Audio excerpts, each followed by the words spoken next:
तो हम लोग लास्ट क्लास में कहाँ तक पढ़े थे? लास्ट क्लास जो हमारा था वहां हम लोग पढ़े थे क्लासिफिकेशन ऑफ फूड्स। ठीक है, फूड्स के कितने क्लासिफिकेशन होते हैं इसके बारे में हम लोगों ने पढ़ा।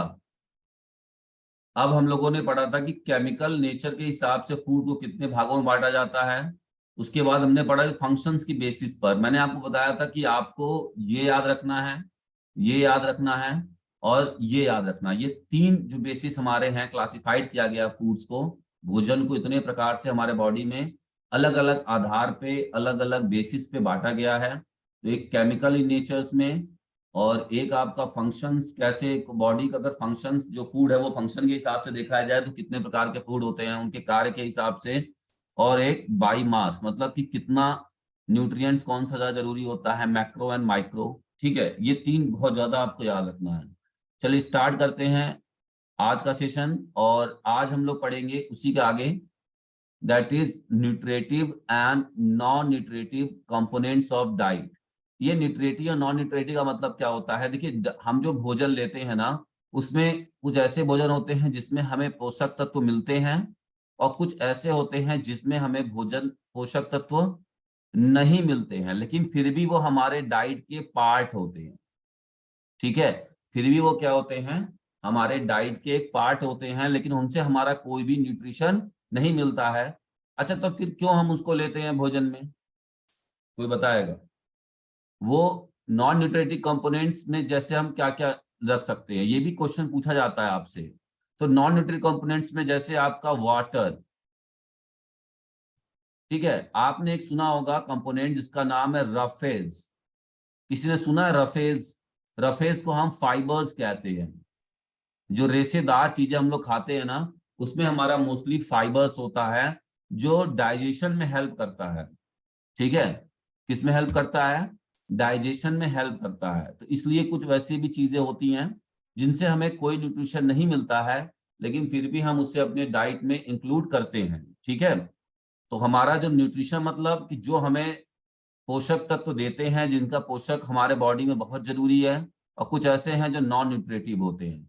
अब इनके आधार पर मैं बता दूं कि हमारा जो डाइट है, पहले तो ये दो पार्ट में है, न्यूट्रिटिव एंड नॉन न्यूट्रिटिव। अब हम बात करते हैं न्यूट्रिटिव कंपोनेंट्स ऑफ डाइट। तो न्यूट्रिटिव में आप देखिए कौन कौन से हैं।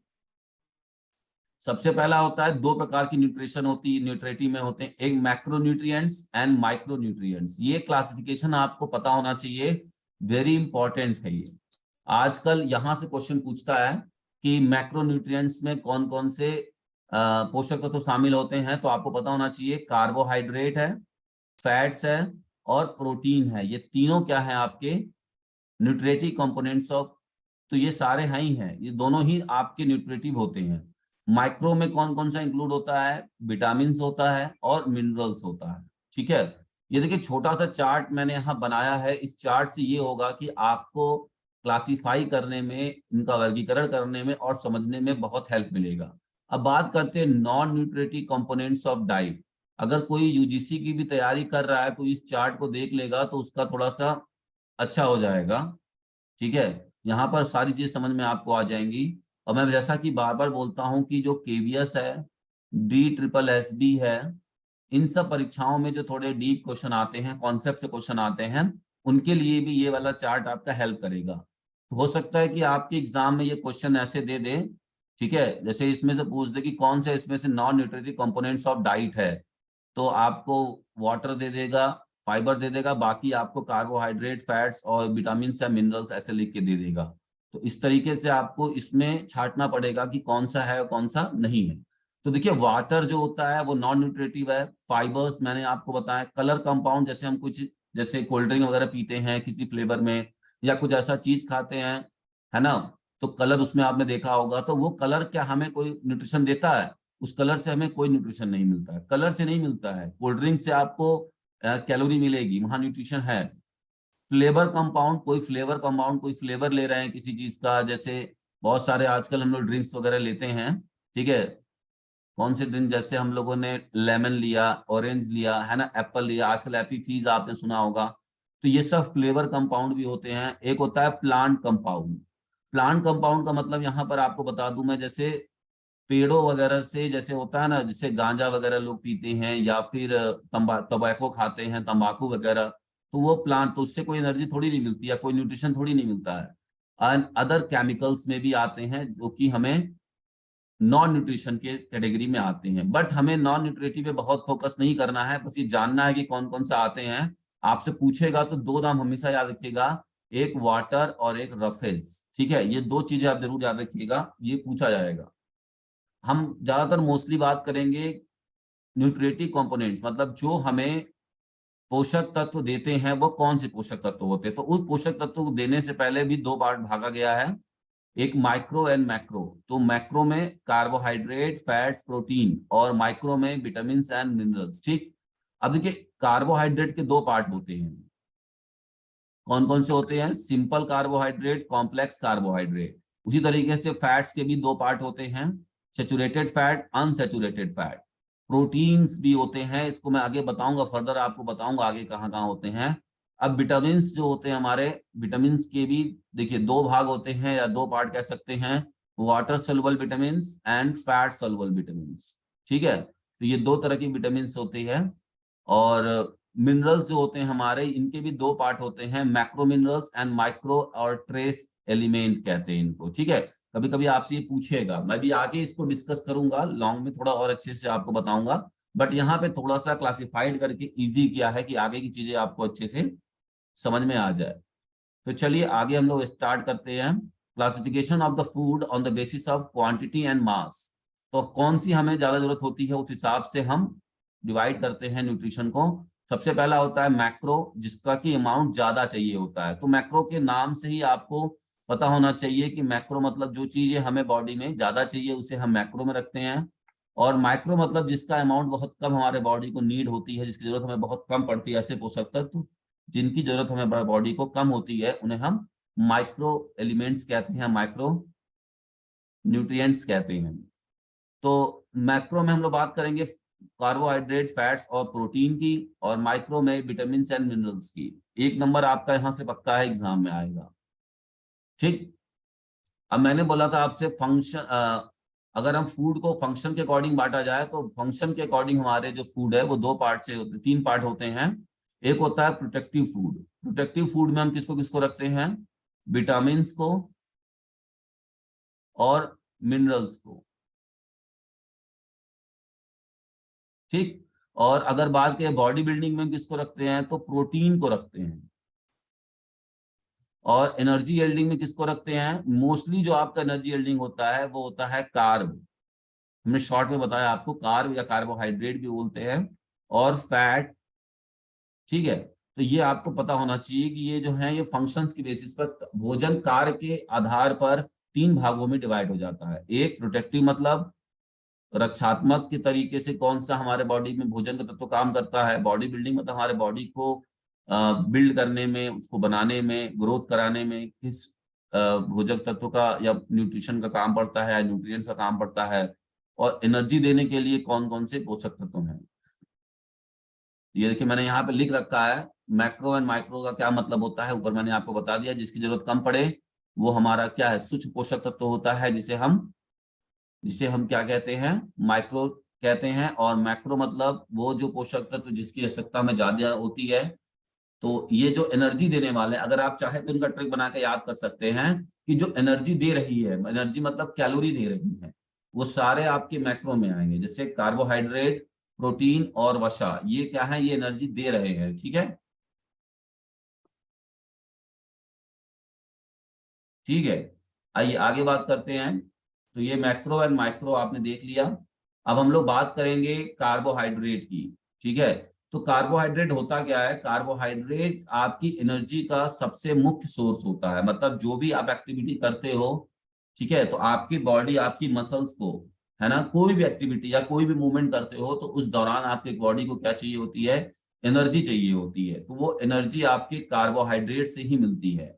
भोजन में जो कार्बोहाइड्रेट उपस्थित होता है उसी से ही हमारी बॉडी उसको ग्लाइकोलाइसिस प्रोसेस के थ्रू क्या कर लेती है?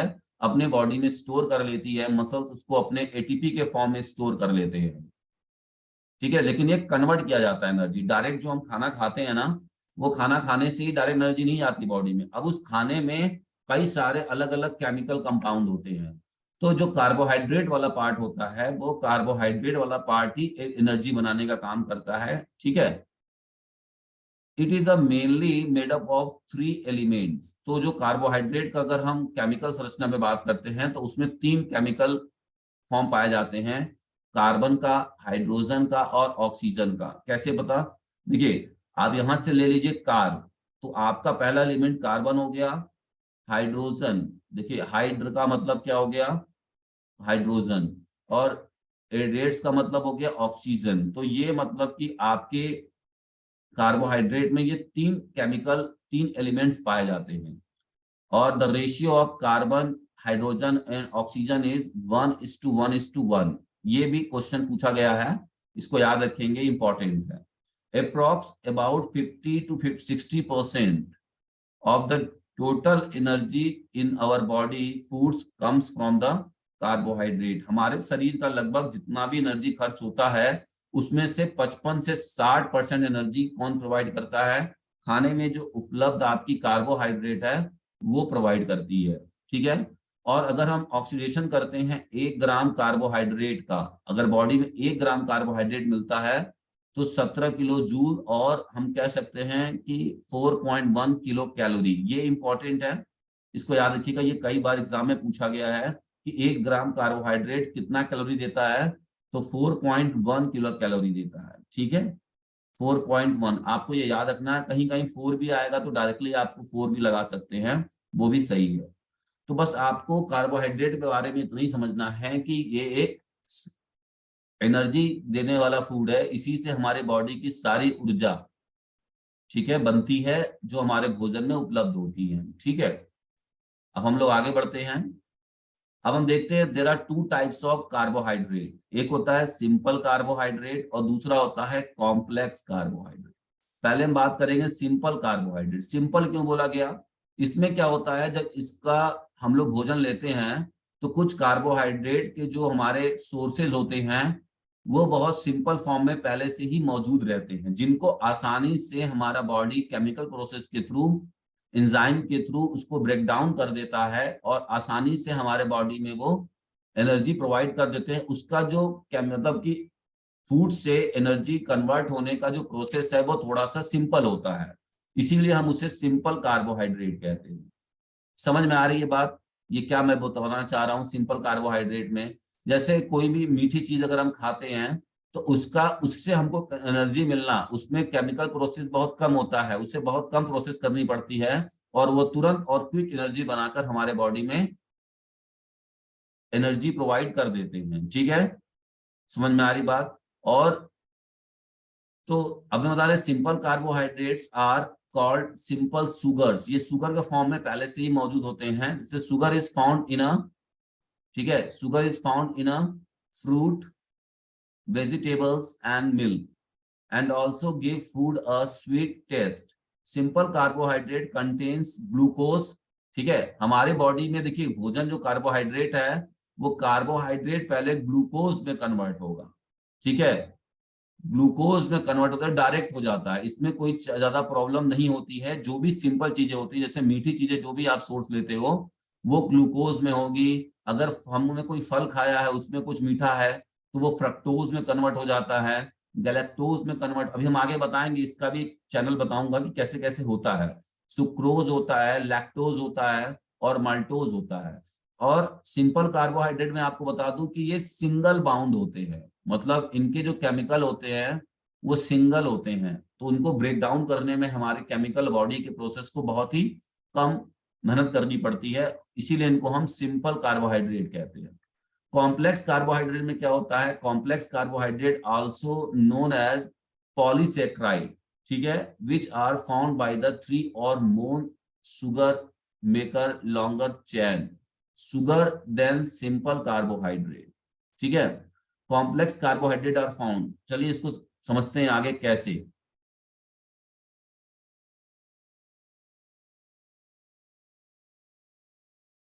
ये देखिए, अब ये हमारे क्या होते हैं कार्बोहाइड्रेट है, ठीक है। अब यहाँ पे जो कार्बोहाइड्रेट आपको देखते हैं तो कार्बोहाइड्रेट एक होता है आपका ये जो आप मोनोसेक्राइड देख रहे हैं, ये हम कहते हैं इसको सिंगल कार्बोहाइड्रेट का चैन होता है। मतलब ये जो मतलब टूटते हैं जब ये चैन में अंदर प्रोसेस में, तो एक होता है मोनोसेक्राइड जिसमें वन शुगर मॉलिक्यूल पाया जाता है सिंपली, और ये किसमें टूटता है? ग्लूकोज में, फ्रक्टोज में और गैलेक्टोज में। अब दो और दो से ज्यादा जो होते हैं उसे हम कॉम्प्लेक्स कार्बोहाइड्रेट कहते हैं। दो और दो से ज्यादा जो हमारे पास होते हैं उसे हम क्या कहते हैं? कॉम्प्लेक्स कार्बोहाइड्रेट कहते हैं, जिसमें हमारा डाइसेक्राइड आता है, ऑल्गियोसेक्राइड आता है और पॉलीसेक्राइड आता है। देखिए डाइसेक्राइड में क्या होता है, शुगर जो हमारा मॉलिक्यूल होता है जो भी हम खाने से मिलता है उसमें दो होते हैं, तो उसे हम डाइसेक्राइड कहते हैं। मोनोसेक्राइड में सिंगल चैन होगा, ठीक है। और ऑलीसेक्राइड में क्या होगा, 2 से लेकर 10 तक हो सकते हैं, और पॉलीसेक्राइड में 10 और उससे ज्यादा चैन होते हैं। तो ये हमारा कॉम्प्लेक्स कार्बोहाइड्रेट है। ये प्रोसेस ये समझ में आ रहा है, ये शुगर चैन क्या है, ऐसा क्यों है? किसी ने पढ़ा इसके बारे में पहले से? जानते भी होंगे आप थोड़ा बहुत, लेकिन इतना डीप में आप जान रहे हैं आज।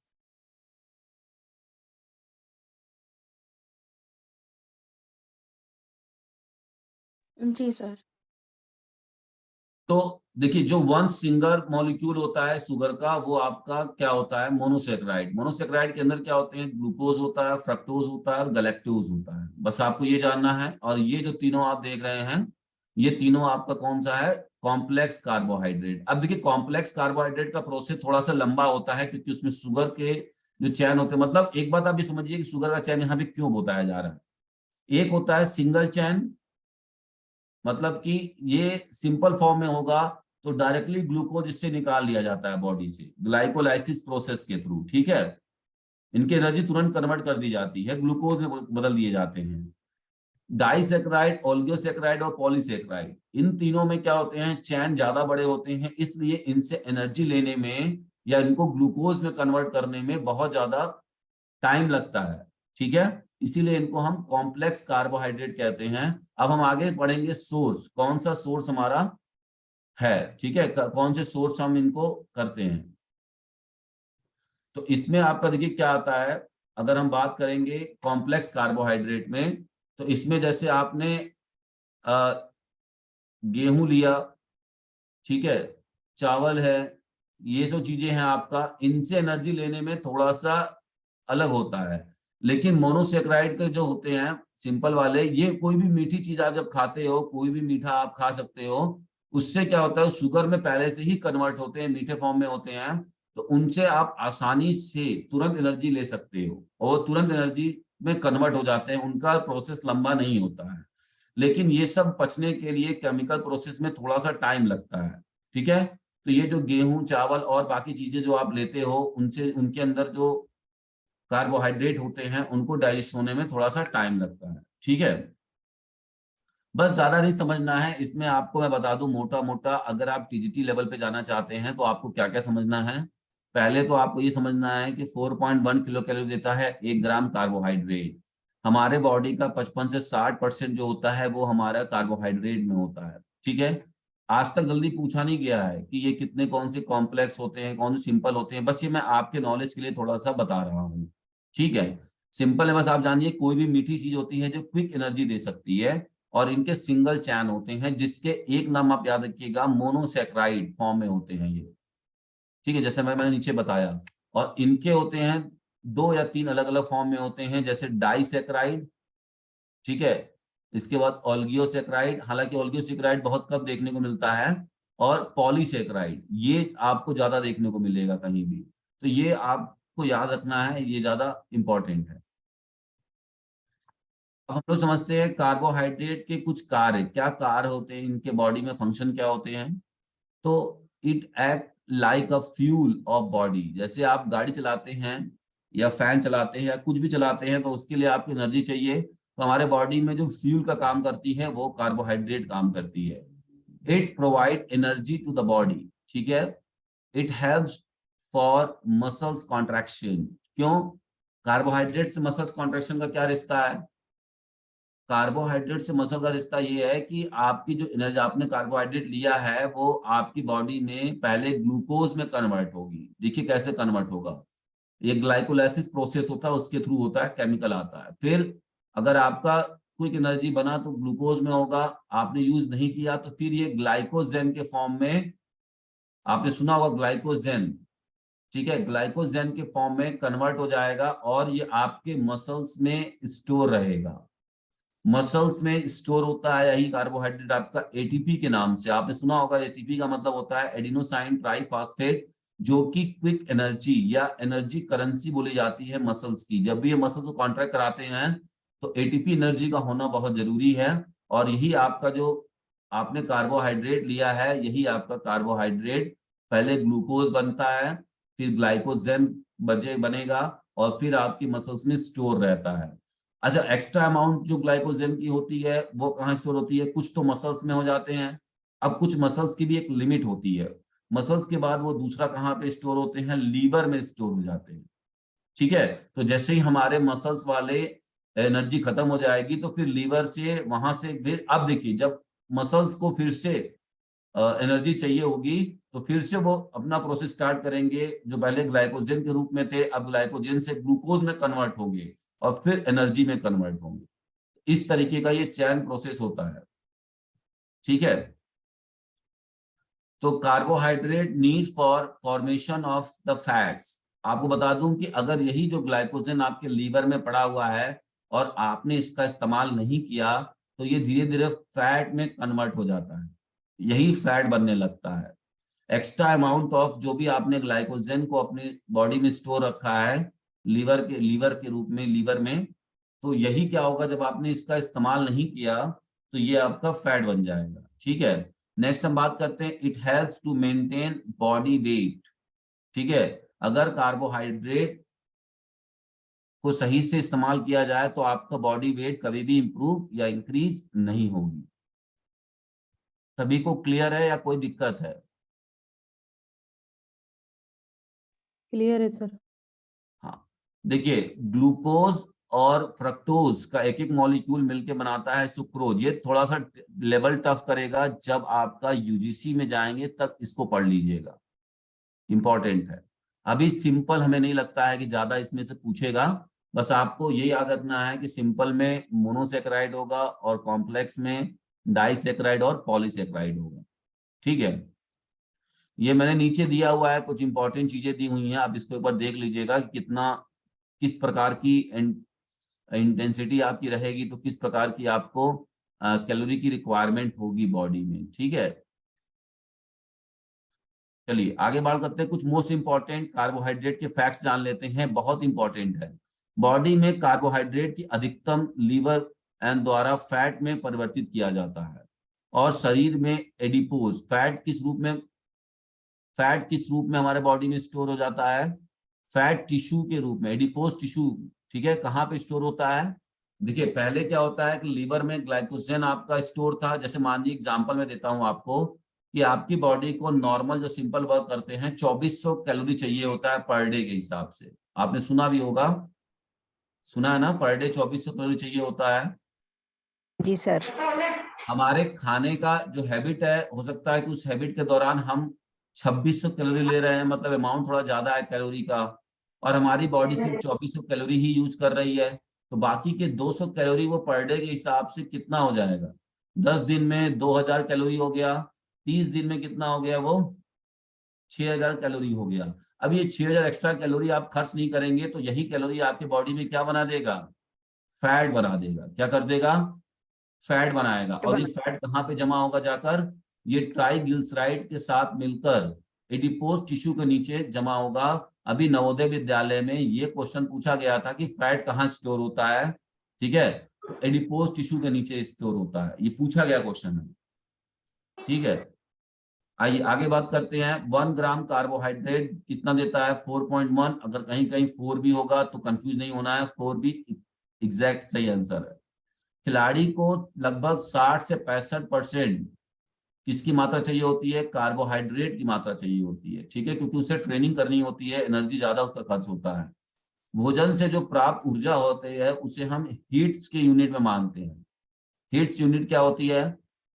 ठीक है, जो जूल्स बताया मैंने है, तो उसको हीट एनर्जी होती है, ये एनर्जी जो आपकी भोजन से मिलेगी वो हीट एनर्जी में कन्वर्ट होती है।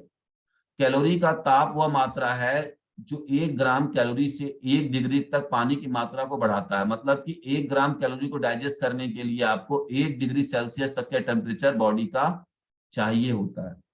ठीक है, ये भी क्वेश्चन आया हुआ है। तो बस इससे ज्यादा आपको जरूरत नहीं जानने का, इतना काफी है। जो अब मैंने फैक्ट्स बताए इसको आप देख लीजिएगा। जब मानव शरीर में ऊर्जा के लिए अपर्याप्त कार्बोहाइड्रेट हो, अच्छा कभी कभी क्या होता है कि जितना कार्बोहाइड्रेट, से मैंने यहाँ बताया कि 2400 कार्बोहाइड्रेट या कैलोरी चाहिए है, अब ये नहीं मिलता है, तो क्या हो जाता है, हमारे पास हमने 2000 कैलोरी हम दे पा रहे हैं खाने से, खाने में कम कर रहे हैं। तो इसी दौरान वो क्या करता है, इस प्रोसेस को, अगर कार्बोहाइड्रेट की कमी है आपकी बॉडी में तो वहां पर एक बीमारी होगी कार्बोहाइड्रेट, जिसे हम कहते हैं कैटोसिस। क्या कहते हैं, कैटोसिस कहते हैं। और ये किसके द्वारा होता है, केटोन्स के द्वारा होता है। ये याद रखिएगा, इंपॉर्टेंट है, थोड़ा सा अलग से नॉलेज दे रहा हूं।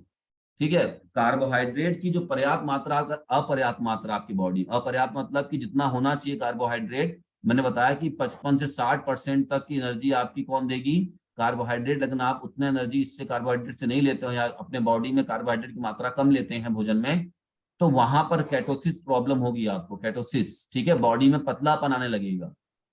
ठीक है, और अब देखा होगा जब भी कोई डाइटिंग करता है जिसका वेट ज्यादा होता है, उसे लो कैलोरी डाइट देते हैं।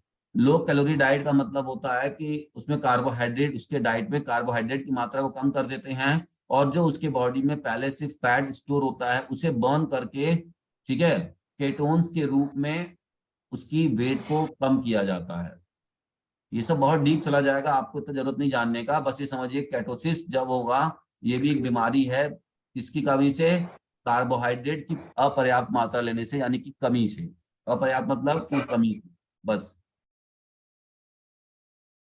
आइए आगे बढ़ते हैं। ये कैलोरी की रिक्वायरमेंट है, अपने हिसाब से आप देख लीजिएगा, इसमें बहुत ज्यादा आपको ध्यान नहीं देना है। आगे बात करते हैं, नेक्स्ट हमारा प्रोटीन। देखिए बहुत ही इंपॉर्टेंट है प्रोटीन के बारे में, खिलाड़ियों के लिए प्रोटीन बहुत जरूरी है, क्योंकि खेल के दौरान हमारे कई सारे सेल्स क्या होते हैं, टूटते हैं, कई सारे हमारे मसल्स डैमेज होते हैं, इंटरनल हमारी थोड़ी सी प्रॉब्लम होती है ना। तो उनको रिपेयर करने के साथ साथ बहुत सारे काम करता है प्रोटीन। इतना काम करता है हमारे बॉडी में कि आप कह नहीं सकते, मतलब सबसे इंपॉर्टेंट तरीके से भाग होता है बॉडी बिल्डिंग करने में, टूटे हुए टिश्यूज को रिपेयर करने में। ये सब क्वेश्चन पूछा गया है, इसीलिए मैं आपको बता रहा हूँ। तो आइए बात करते हैं प्रोटीन की।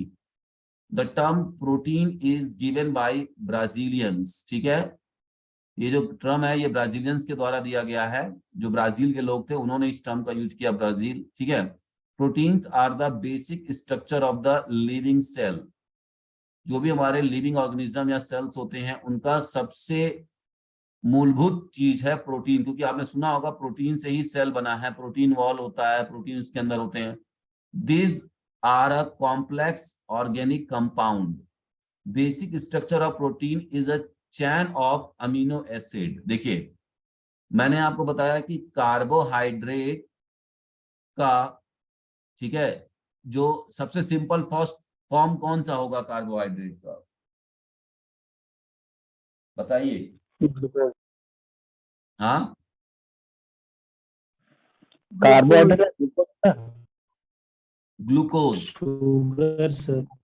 ठीक है, कार्बोहाइड्रेट टूटेगा तो, अगर उसका चैन टूटेगा तो वो बनता है ग्लूकोज में कन्वर्ट होता है। उसी प्रकार से जब प्रोटीन टूटेगा तो ये किसके चैन बनाता है, एमिनो एसिड्स के चैन बनाता है। इसको याद रखिएगा, इंपॉर्टेंट पार्ट, ये बहुत इंपॉर्टेंट चीज बता रहा हूं मैं। ठीक है, प्रोटीन को जो टूटेगा तो वो किसमें टूटेगा, एमिनो एसिड के फॉर्म में। इसका फाइनली जो आपका ब्रेकडाउन होगा जब हम प्रोटीन लेते हैं, और केमिकल प्रोसेस के थ्रू कई सारे इंजाइम्स होते हैं जो हमारे बॉडी में। ठीक है, अब आपसे ये भी क्वेश्चन पूछता है कि कौन सा एंजाइम कौन से डाइट के कंपोनेंट पे काम करता है, तो इसको भी आप जान लीजिए। कार्बोहाइड्रेट पर हमारा कौन सा एंजाइम काम करता है, कोई बताएगा। प्रोटीन पे कौन सा एंजाइम काम करता है, और फैट को ब्रेक डाउन करने में कौन सा एंजाइम काम करेगा, कोई बताएगा।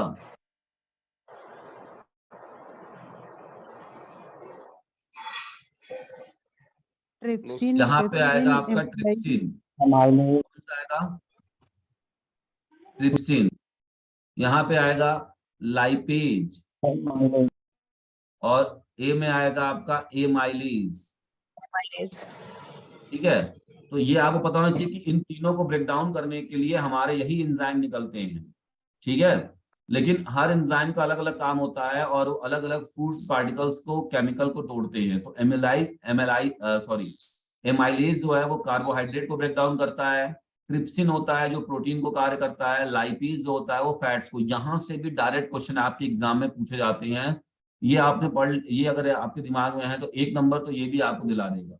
ये एग्जाम में क्वेश्चन आपने देखा भी होगा यहाँ से। सिंपली आपको अब इनको याद करने का एक छोटा सा ट्रिक सीख लीजिए आप लोग। देखिए, कार्बोहाइड्रेट को पहले छोड़ दीजिए। देखिए, ट्रिप्सिन में, प्रोटीन में क्या हो रहा है, लास्ट में एन आ रहा है, और ट्रिप्सिन में भी लास्ट में एन आएगा। तो इस तरह से आप इसको याद कर सकते हैं। या पी से प्रोटीन है तो इसको भी लिख सकते हैं फैट्स। फैट्स का केमिकल नेम लिपिड होता है, आपको बताऊंगा अभी मैं आगे। फैट्स का केमिकल नेम क्या होता है? लिपिड्स के नाम से जाना जाता है। तो लाइपेज, इसके नाम से ही आप इसको याद सकते हैं कि फैट पर जो हमारा एंजाइम काम करेगा वो लाइपेज करेगा। ठीक है, तो इस तरीके से आप इसको देख लीजिएगा। आपको ये भी पता होना चाहिए कि कार्बोहाइड्रेट सिंपलेस्ट फॉर्म में कौन सा इसका सिंपलेस्ट फॉर्म होता है, तो ग्लूकोज सिंपलेस्ट फॉर्म होता है। प्रोटीन का सिंपलेस्ट फॉर्म क्या होता है? एमिनो एसिड्स में जाएगा, क्योंकि बॉडी एमिनो एसिड को लेती है, ना कि प्रोटीन को पहचानती है ना। कार्बोहाइड्रेट उसको नहीं पता हमारे बॉडी को। हमारे जो ऑर्गन्स हैं वो ग्लूकोज जानते हैं, हमारे ऑर्गन्स है एमिनो एसिड जानते हैं। तो इसीलिए इनको कन्वर्ट किया जाता है, इनके चैन को ब्रेक डाउन करके कन्वर्ट करके बॉडी में लिया जाता है। ठीक है, अब ये क्या होते हैं, जो हमारे प्रोटीन्स होते हैं ये किस कंपाउंड के होते हैं? Carbon, oxygen, hydrogen and nitrogen. देखिए, ये इंपॉर्टेंट है, नाइट्रोजन इसमें अलग से होता है प्रोटीन में। और ये भी क्वेश्चन आपसे 2 से 4 बार पूछा जा चुका है एग्जाम में। राजस्थान पीटीआई 2018 में पूछा गया था कि, और उससे पहले मैंने एक दो जगह इस क्वेश्चंस को देखा है कि ऐसा कौन सा मतलब डाइट एलिमेंट है जिसमें कि नाइट्रोजन कंपाउंड पाया जाता है, तो वो आपका कौन सा है? प्रोटीन है। तो इंपॉर्टेंट पार्ट है, इसको याद रखिएगा। बाकी कार्बन, हाइड्रोजन, ऑक्सीजन तो आपके कार्बोहाइड्रेट में भी पाए जाते हैं और फैट्स में भी पाए जाते हैं। ठीक है, लेकिन नाइट्रोजन सिर्फ और सिर्फ प्रोटीन में पाया जाता है। The presence of nitrogen differentiate protein from carbohydrate and fat. Body requires only 1 gram protein of per kg of the ideal body weight। अब देखिए, यहाँ पर एक चीज बहुत अच्छी आपको जानने को मिलेगी कि आपको कितना प्रोटीन की रिक्वायरमेंट होती है, कितना प्रोटीन आपको लेनी चाहिए।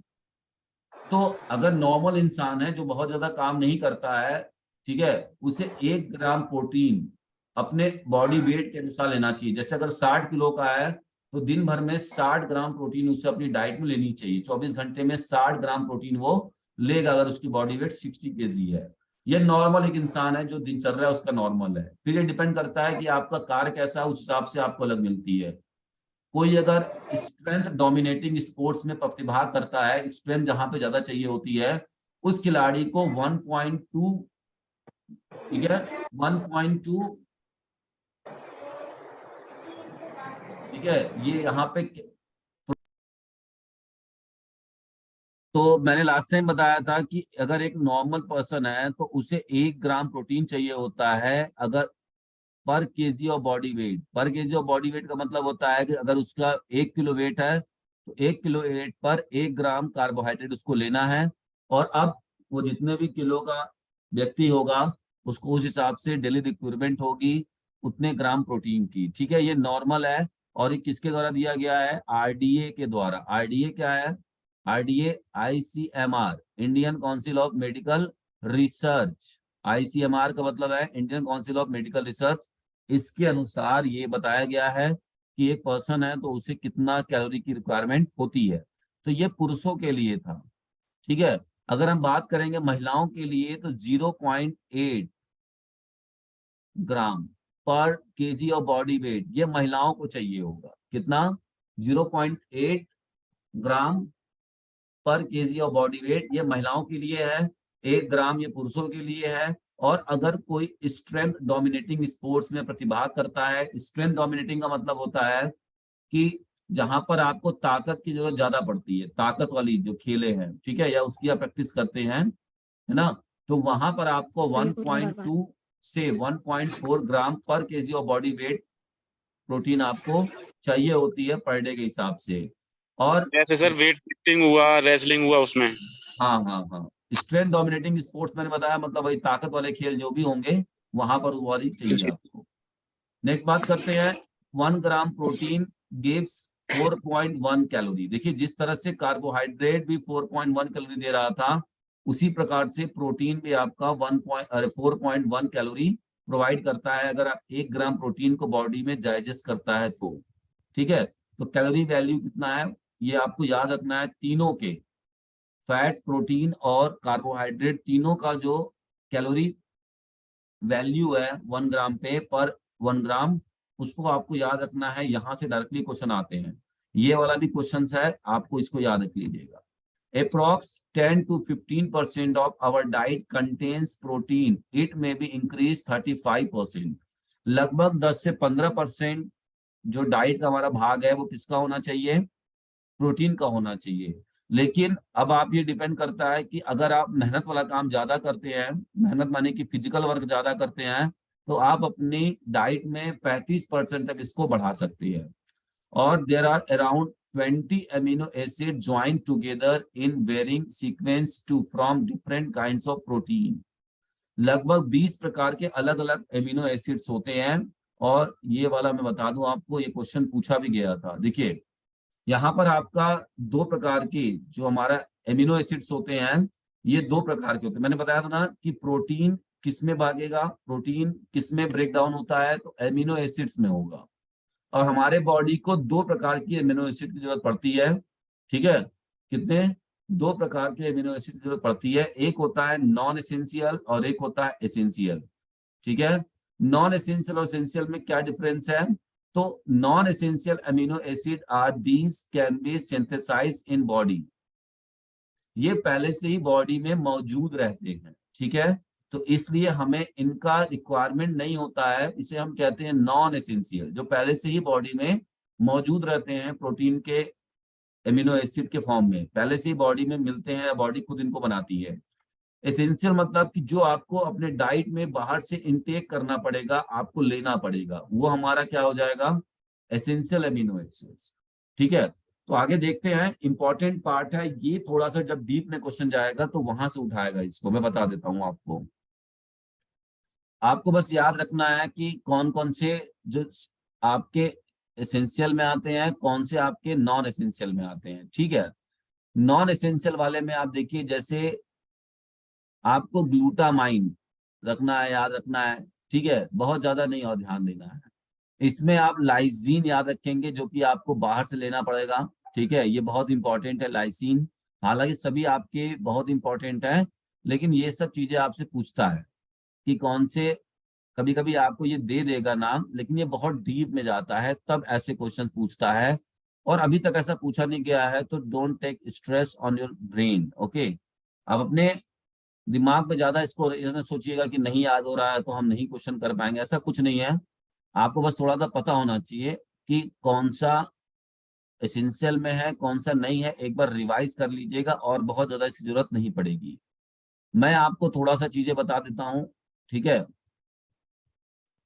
नेक्स्ट हम बात करते हैं classification of proteins on the basis of sources. अगर हमें किस प्रकार से प्रोटीन प्राप्त होते हैं उनके आधार पे अगर देखा जाए, तो there are 2 types of protein. ठीक है, एक होता है वेजिटेबल प्रोटीन और दूसरा होता है एनिमल प्रोटीन।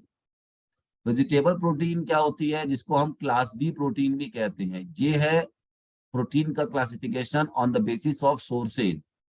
ठीक है, उनके मिलने के आधार पर कि किसमें किस प्रकार की प्रोटीन मिलती है, उसके आधार पर 2 भागों में है, वेजिटेबल प्रोटीन जिसको हम क्लास बी प्रोटीन कहते हैं, एनिमल प्रोटीन जिसे हम क्लास ए प्रोटीन कहते हैं। अब देखिए एनिमल प्रोटीन को याद रखने का कैसे, क्लास ए है तो ए से एनिमल है और ए से आपका क्या है, क्लास ए प्रोटीन है। बी से वेजिटेबल है, तो यहाँ बी रखिए, बी की जगह बी रख सकते हैं आप, तो इससे आपको याद रहेगा। कभी कभी ये क्वेश्चन पूछता है कि किस प्रोटीन को या किस प्रोटीन को क्लास बी प्रोटीन कहा जाता है, वेजिटेबल, एनिमल या कुछ ऐसे ही करके दे देगा, या दोनों को, या फिर नन ऑफ दीज या ऑल ऑफ दीज। ठीक है, इस तरीके से आपको क्वेश्चन देगा, तो आपको पता होना चाहिए।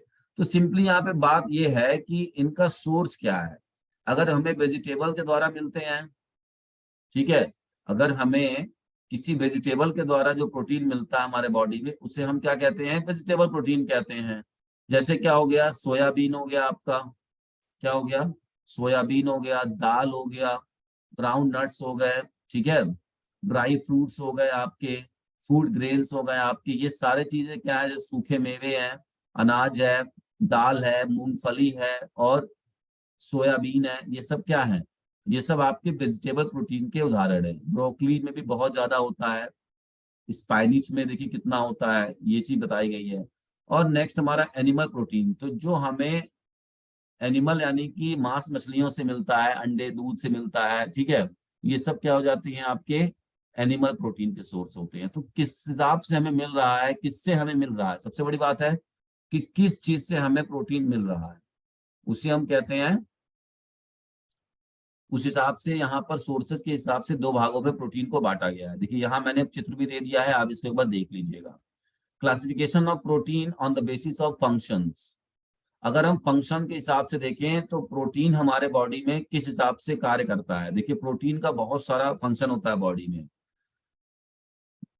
पहला है एंटीबॉडीज बनाने का काम करता है। तो कौन कौन सा है, जैसे हमारे बॉडी में फाइब्रिन होता है, ठीक है, फाइब्रिन कहाँ होता है, कोई बताएगा, फाइब्रिन प्रोटीन बॉडी में कहाँ पाया जाता है।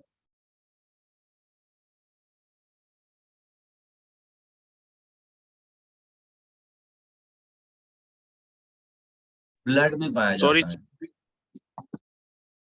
फाइब्रिन प्रोटीन हमारे ब्लड में पाया जाता है, जो कि एंटीबॉडीज बनाने का कार्य करता है। इंजाइम के रूप में भी इसका कार्य होता है। जो भी इंजाइम आपके बॉडी में बनते हैं वो कौन बनाता है, ये प्रोटीन ही बनाता है।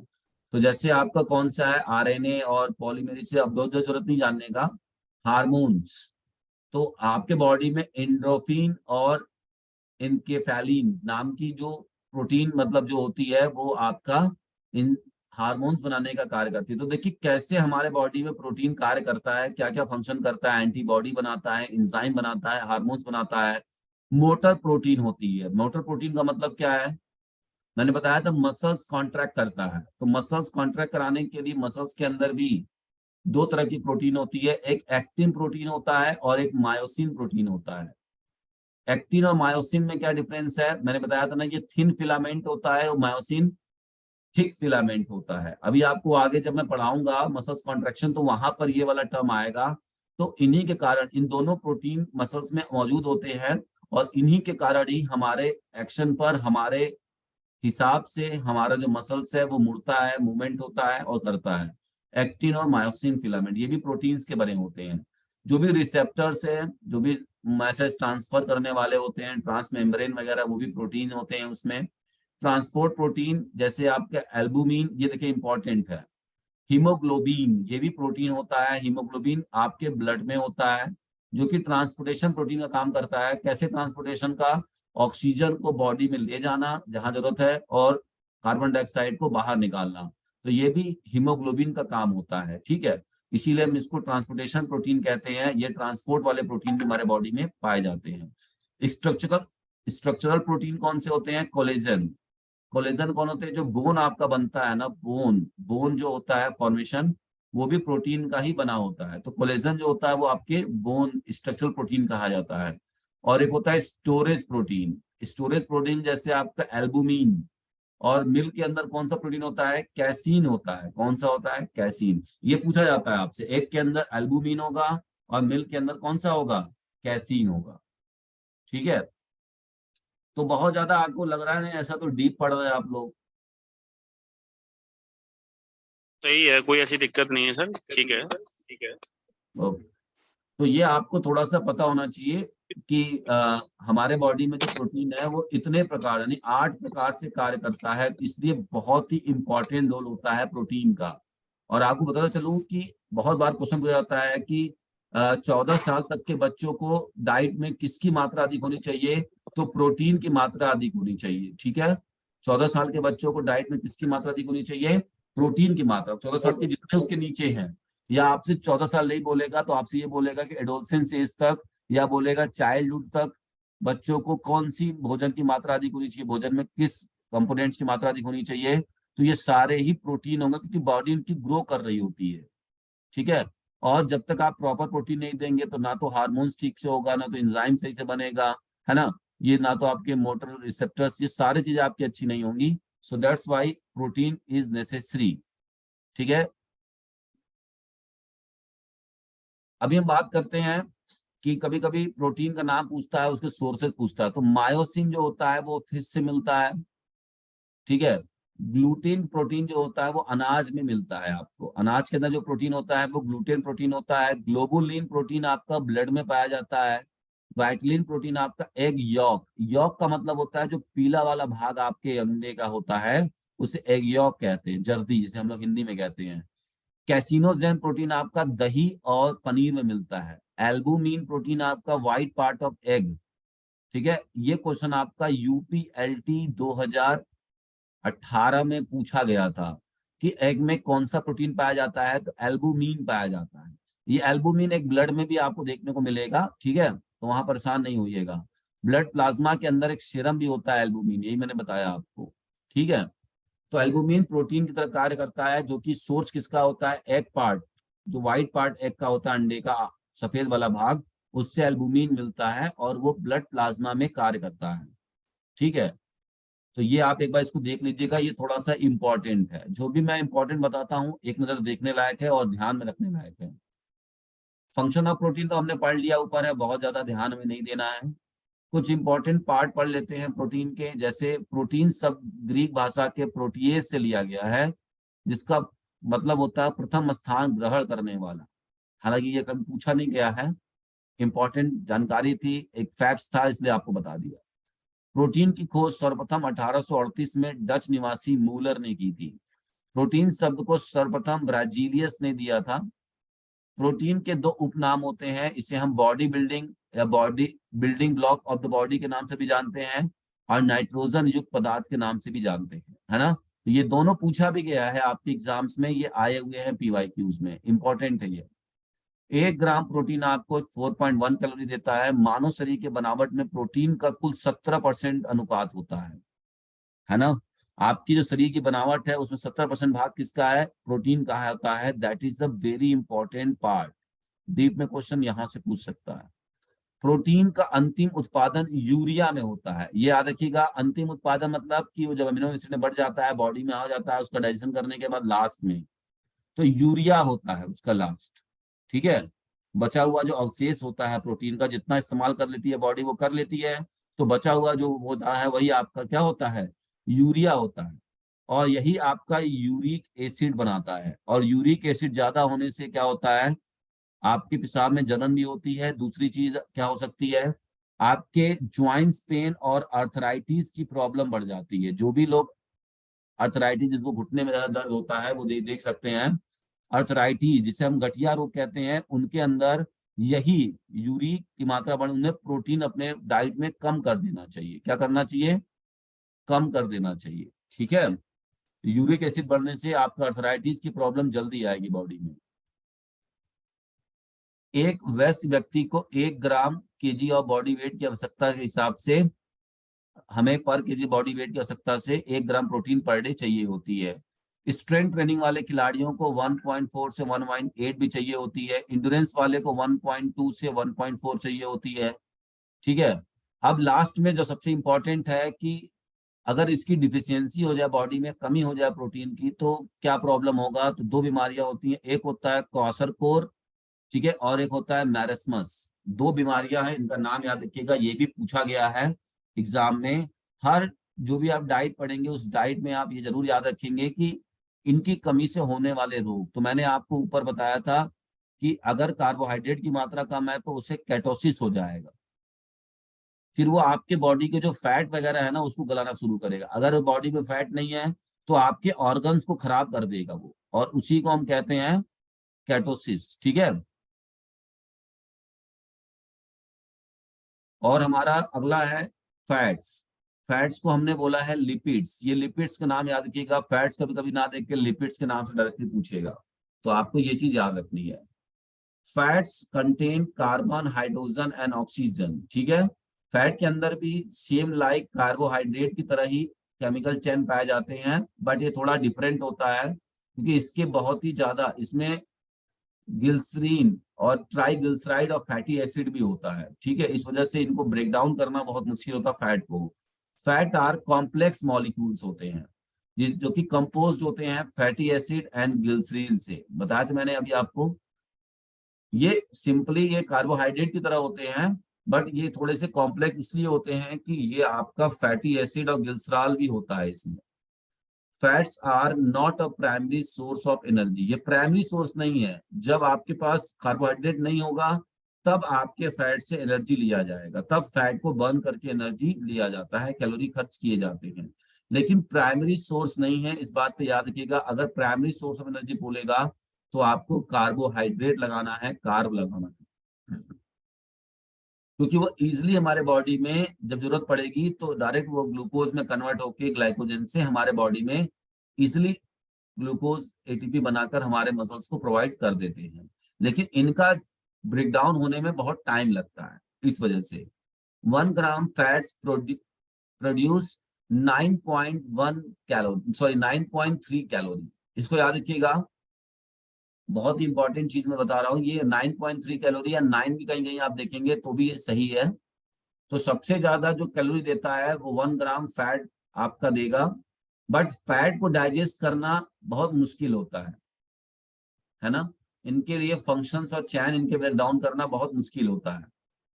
Fatty acids are the building blocks of the fat cells और ऑयल्स। ऑयल्स के बने होते हैं, इनके जो मतलब बहुत चिकने होते हैं, जिनको कि ब्रेक डाउन करना, डाइजेस्ट करना बहुत दिक्कत होती है।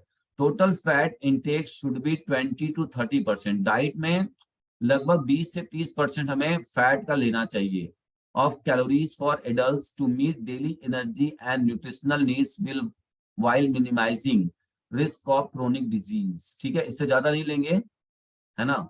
नेक्स्ट बात करते हैं, fatty acid are classified as saturated fat और unsaturated fats depending upon the presence of double bond in the chemical structure. कहने का मतलब ये है कि ये जो आपका फैट है ये भी दो प्रकार के होता है, एक होता है सैचुरेटेड और एक होता है अनसैचुरेटेड या पॉलीसैचुरेटेड, ठीक है। इसमें बस याद रखिएगा कि ये सेम आपके कार्बोहाइड्रेट की तरह ही होंगे, लेकिन इसमें आपका फैटी एसिड मिलता है ज्यादा, ठीक है। ऑयल का जो बॉन्ड होता है वो ज्यादा मोटा होता है, इनको ब्रेक डाउन करना बड़ा मुश्किल होता है।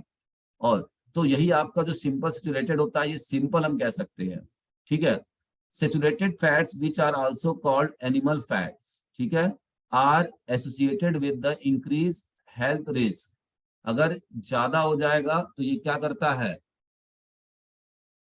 सैचुरेटेड फैट अगर आप लेते हैं तो ये आपकी बॉडी में ज्यादा हेल्थ का रिस्क बढ़ा सकता है, आपकी स्वास्थ्य पे प्रभाव डाल सकता है। कैसे, देखिए इसमें जो होता है आपका सैचुरेटेड फैट में एलडीएल की मात्रा ज्यादा होती है। अब हम लोग समझते हैं एलडीएल और एचडीएल क्या होता है, ये बहुत इंपॉर्टेंट है, समझना चाहिए आपको, है ना। यहाँ आगे समझते हैं। देखिए एलडीएल मतलब होता है low density cholesterol, low density cholesterol, ठीक है।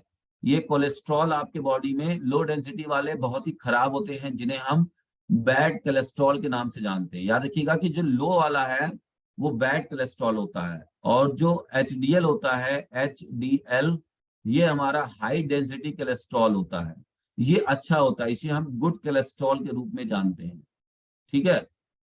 तो मैं बता दूं आपको कि अगर सैचुरेटेड फैट जो बॉडी में ज्यादा आता है उससे हमारा लो डेंसिटी कोलेस्ट्रॉल ज्यादा मिलता है, जो कि हमारे बॉडी में कोलेस्ट्रॉल को ज्यादा बढ़ा देता है, और जिससे कि हमारा हेल्थ रिस्क में हार्ट अटैक वगैरह के चांसेस बढ़ जाते हैं, ठीक है। तो increase the risk of increasing total and HDL यानी bad cholesterol, it has been recommended that the intake of saturated fat kept less than 7%, यानी कि सैचुरेटेड फैट हमें 7% से ज्यादा नहीं लेना चाहिए टोटल कैलोरी में। जैसे सैचुरेटेड फैट में क्या आता है, desi ghee, butter, cheese, cream, red meat, baked products and other full fat dairy. Dairy में जैसे कुछ भी हो सकता है, are the main sources of saturated fats. अगर फैट भी आप दे रहे हैं ना तो मोनोसेचुरेटेड लीजिए या पॉली अनसेचुरेटेड लीजिए।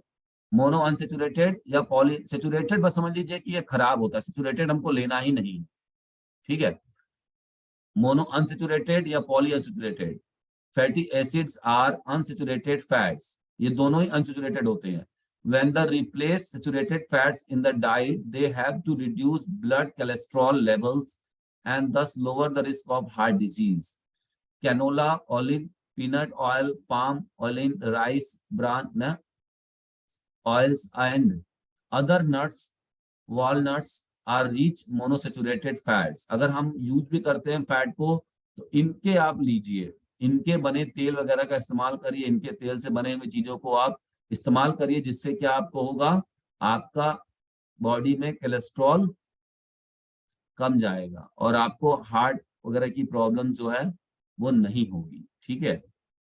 तो आपको बस ये याद रखना है और बहुत ज्यादा याद नहीं रखना है। अब देखिए यहाँ पे फैट्स को मैंने दो भागों में बांटा है। अनसेचुरेटेड फैट के दो पार्ट होते हैं, पॉली से अनसेचुरेटेड और मोनो अनसेचुरेटेड। इसमें आपको क्या मिलता है, ओमेगा 3 मिलता है जो कि अच्छा होता है, ओमेगा 6 मिलता है, ओमेगा 9 मिलता है। सेचुरेटेड में आपका फैटी मीट होता है, बटर है, लैड है, फुल डेयरी है, पाम ऑयल वगैरह जो भी आप और भी हैं ये होता है, ठीक है। ट्रांस फैटी एसिड ये बहुत ज्यादा आपको जरूरत नहीं है पढ़ने की, ऐसा तो नहीं बहुत ज्यादा, खाली बस मैं आपको उस पर समझा रहा हूँ और आपको लग रहा है कि खाली किताबें ही पढ़ना है तो इससे बढ़िया हम पढ़ लिए होते, सर का टाइम क्यों जा रहा है। ऐसा किसी को लग रहा है तो बता दे भाई। No sir. देखिए आपका सर, पढ़ने से सर, और जैसे हमारे पढ़ाने में चीजों को क्लियर करने का चीज बनता है। हम थोड़ा सा उस चीज को आपको क्लियर भी करेंगे साथ में, हालांकि ये सब चीजें तो देखिए बिना बुक के है ही नहीं, अब अलग से हम इनको कैसे पढ़ाएं, है ना। जो चीजें अलग से पढ़ाने वाली समझाने वाली है वहां पर हम लोग पढ़ेंगे इसको। आइए फैक्ट्स जान लेते हैं लिपिड के बारे में, यानी फैट्स के बारे में। तो फैट को लिपिड कहा जाता है, ये इंपॉर्टेंट है, याद रखना है। कभी कभी आपका फैट नाम ना देकर लिपिड का नाम दे देगा। फैट को डाइजेस्ट करने वाले एंजाइम को लाइपेज कहते हैं, ये मैंने ऊपर आपको बताया था। मनुष्य के शरीर में ऊर्जा का कुल लगभग 20 से 25% जो भाग होता है, यानी जितनी कैलोरी हम बॉडी में यूज करते हैं उसमें 20 से 25% भाग हमारा फैट का होता है। 5 से 10% जो किलो कैलोरीज होता है वो लिनोलिक एसिड ओमेगा 3 से प्राप्त किया जाता है। यानी कि इसमें भी जो हम 20 से 25 में लगभग 5 से 10% फैट जो लेते हैं वो ओमेगा 3 से प्राप्त होता है हमारे बॉडी। रक्त में कोलेस्ट्रॉल की मात्रा औसतन 120 से 160 mg होना चाहिए पर 100 ml। अगर 100 ml ब्लड में लगभग 120 से 160 मिलीग्राम कोलेस्ट्रॉल होना चाहिए, एक औसतन मात्रा है। अगर यही कोलेस्ट्रॉल की मात्रा बढ़ जाती है, 160 से ऊपर होने लगती है, तब हमें हार्ट डिजीज के जो रिस्क फैक्टर्स होते हैं वो वहां पे प्रॉब्लम क्रिएट होता है। तो ये नॉर्मल समझिएगा कि नॉर्मल अगर नॉर्मल इंसान को कितना एवरेज कोलेस्ट्रॉल होना चाहिए बॉडी में, तो 100 ml ब्लड में लगभग 120 से 160 मिलीग्राम होना चाहिए, mg होना चाहिए। ये इंपॉर्टेंट है, बहुत इंपॉर्टेंट है, इसको जरूर याद रखिएगा। एक दिन में लगभग 300 mg से ज्यादा कोलेस्ट्रॉल नहीं लेना चाहिए, ये बहुत ही ज्यादा रिस्क हो जाएगा, ठीक है। Do not take more than 300 mg of cholesterol in the body. The intake of saturated fat should be less in 7%। याद रखिएगा कि जो सेचुरेटेड फैट अगर हम लेते हैं, बहुत ज्यादा फैट वगैरह डालडा घी खा रहे हैं, और आपको बता दो रिफाइंड, अगर आप रिफाइंड यूज करते हैं तो मैं आपको सजेस्ट करूंगा कि बंद कर दीजिए, नहीं खाइए। कोशिश करिए कि ऑयल में यूज करिए, ऑयल यूज करिए अगर हो तो। रिफाइंड में बहुत कम खाइए और बाहर की चीजों को बहुत कम खाइए। मैं सच बता रहा हूँ, आगे जाके बहुत प्रॉब्लम होगी जिस हिसाब से ये चल रहा है अभी, ठीक है। तो ये चीजें आपकी है। 300 से अगर ज्यादा आप सैचुरेटेड फैट लेते हैं तो कोलेस्ट्रॉल बहुत ज्यादा दिक्कत करेगी आपको। और अगर सैचुरेटेड फैट जो आप लेते हैं, सैचुरेटेड फैट का 7% से ज्यादा हिस्सा नहीं होना चाहिए आपके टोटल डाइट में, नहीं तो ये दिक्कत करता है। इसी में आपको प्रॉब्लम होगी, जैसे फैटी लीवर वगैरह होगा, ठीक है। और भी बहुत सारा आपने सुना होगा। फैट की कमी से कौन से रोग होते हैं, कभी सुना है फैट की कमी से होने वाले रोग? तो हाँ, होते हैं डर्मेटाइटिस और एक्जिमा। ये दोनों क्या होते हैं, डर्मेटाइटिस और एक्जिमा, ये दोनों आपकी स्किन प्रॉब्लम है। स्किन में खुजली वगैरह होना, स्किन में ऑयल का ठीक से ना होना, ये सब प्रॉब्लम होने लगता है ना। बहुत ज्यादा रूखा स्किन होना, ये सारा क्या है, यही आपका डर्मेटाइटिस और एक्जिमा की प्रॉब्लम है। तो आज इतना ही, ठीक है।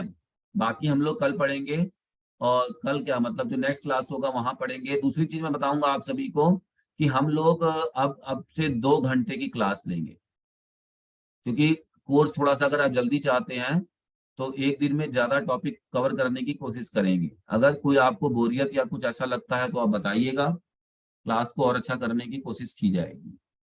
किसी का कोई सवाल है तो वो सवाल पूछ ले। और टाइमिंग अब क्या हो जाएगी, जब आप 2 घंटे की क्लास हम लोग लेंगे तो 7 से 9 हो जाएगी टाइमिंग, ठीक है। किसी को कोई ऑब्जेक्शन या कोई बात हो तो बताएंगे, हालांकि ये एकदम सही है। सर और जी सर 7 की जगह पे 7:30 से 9:30 हो जाए। ठीक है, चलिए मैं कोशिश करता हूँ। और कोई बताए?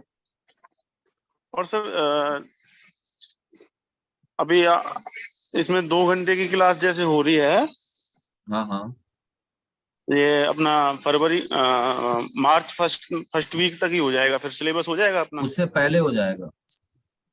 अगर हम 2 अच्छा घंटे अच्छा। चलेंगे तो उससे पहले हो जाएगा। फरवरी लास्ट तक मैं बोल रहा हूँ खत्म हो जाएगा, कुछ भी हो। ओके मार्च में ओके। आप लोग प्रैक्टिस सेट लगाएंगे मेरे साथ, ठीक है। सर 8 से 9 ले सर, 8 से 10 ले लीजिए। अरे नहीं, वो लेट हो जाएगा सबको सर खाना ज्यादा। पीना भी तो खाना है। ये खासकर जो घरेलू लड़कियां हैं उनको खाना बनाने का भी तो प्रॉब्लम होगा। 7 से 9 sir. सही है सर, राइट टाइम है। 7:30 to 9:30 सही रहेगा सर। चलिए ठीक है, हम इसको कोशिश करते हैं थोड़ा सा। बाकी आप लोग एक बार देख लीजिएगा। बाकी जो हमारे कुछ महिलाएं भी हैं जो कि भाई शादीशुदा भी हैं, घर भी देखती हैं, तो उन्हें भी दिक्कत ना हो, इस वजह से कुछ पूछना है किसी को, सर कोई ये क्वेरी है आज?